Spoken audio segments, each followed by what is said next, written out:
Hello everyone. In today's video, we'll talk about the Xiaomi 17 and 17 Pro that we just bought. Let's see what changes this year's series has after the name change. The packaging of the 17 series is somewhat different from the previous generation, using a long rectangular design. Basically, it's the same size as the previous 15S Pro. This new generation of phones comes standard with a 100-watt charger, but the port is still a Type A design. The included protective case is no longer made of frosted TPU material, but has been changed to a PC hard case. The back has a slight frosted effect. Most third-party phone cases for the Xiaomi 17 series are currently having their molds redesigned. Why? We'll talk about that later. First, let's look at the Pro version. We bought the white one. The back cover is still made of fiberglass material. In hand, the actual phone feels quite exquisite, and this time the white is a bright white overall, which matches well with the large black rear screen design on the back. There's a detail. The lower half of the rear camera deco actually has a microphone cutout. You need to pay attention to this when buying a case so you don't block it. The camera lens still has a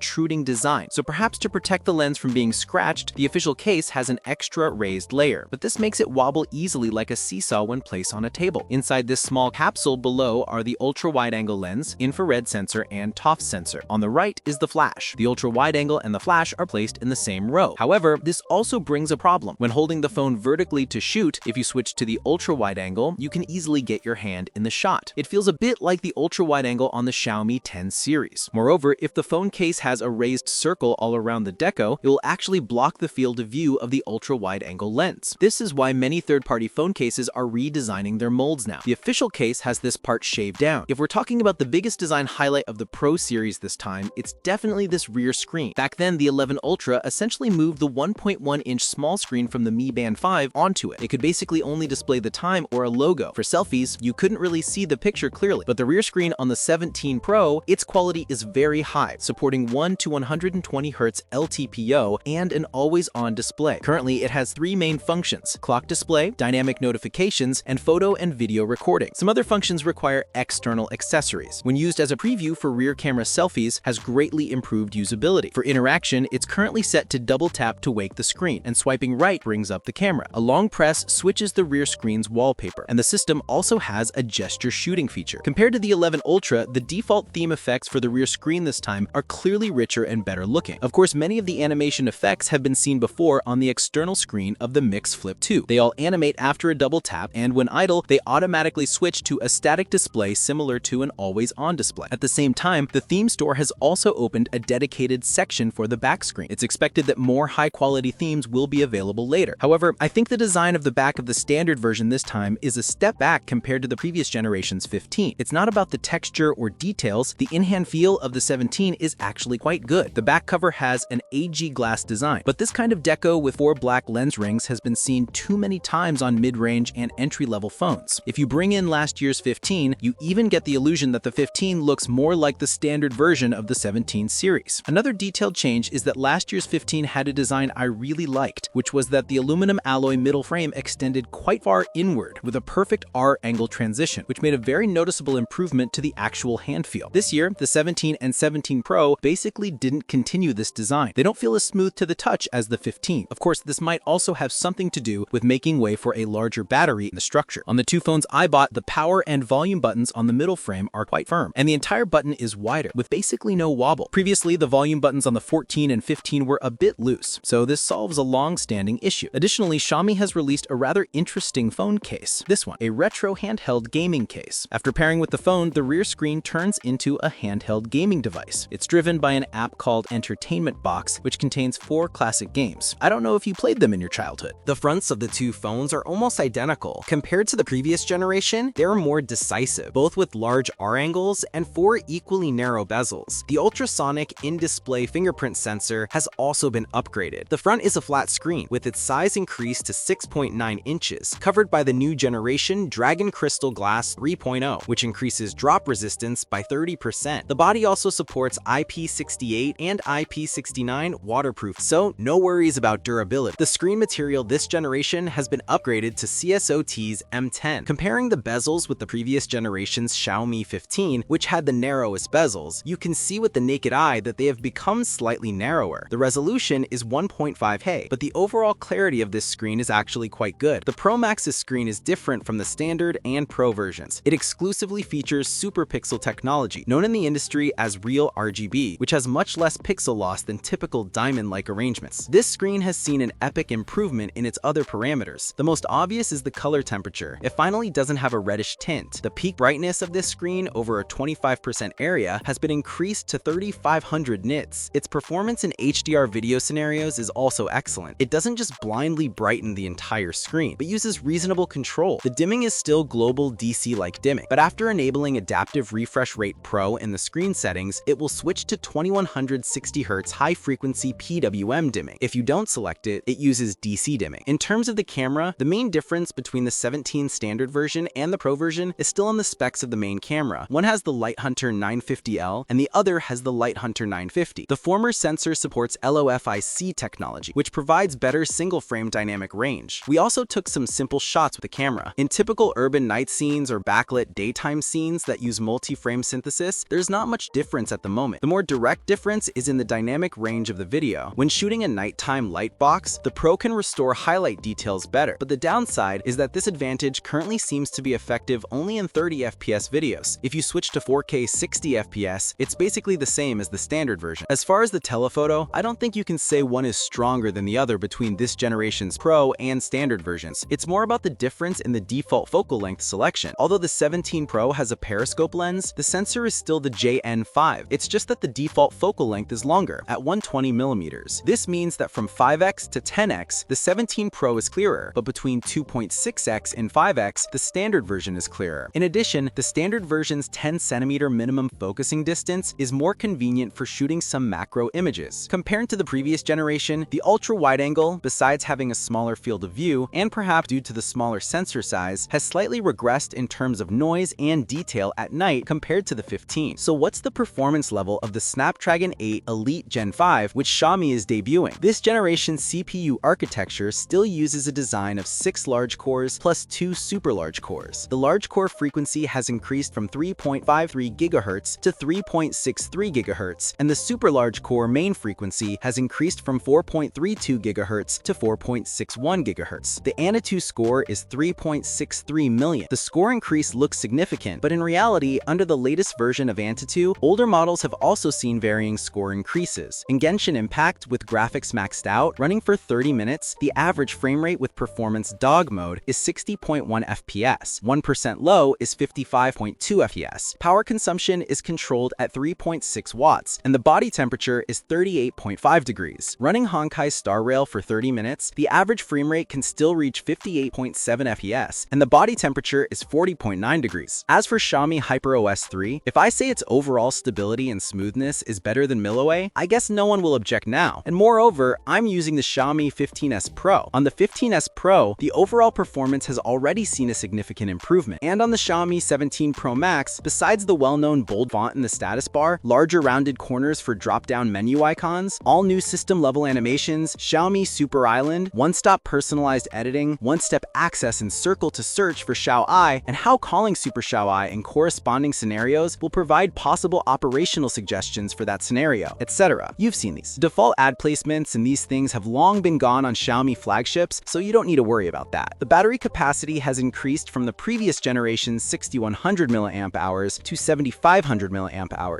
an increase of 23%. It can easily last a full day, even with heavy outdoor use. Wired charging has been increased from 90 watts to 100 watts, while wireless remains at 50 watts. Using the original 100-watt charger, we measured it took 43 minutes to charge from 1% to full. I think Xiaomi, using the Pro Max name, has made ample preparations to face the iPhone head-on. From the ingenious design of the back screen to the breakthroughs in performance and imaging, and the long-lasting battery life, all that proves that Chinese flagships are fully qualified to compete with the iPhone. Okay, that's all for this video. We'll see you in the next one. Goodbye.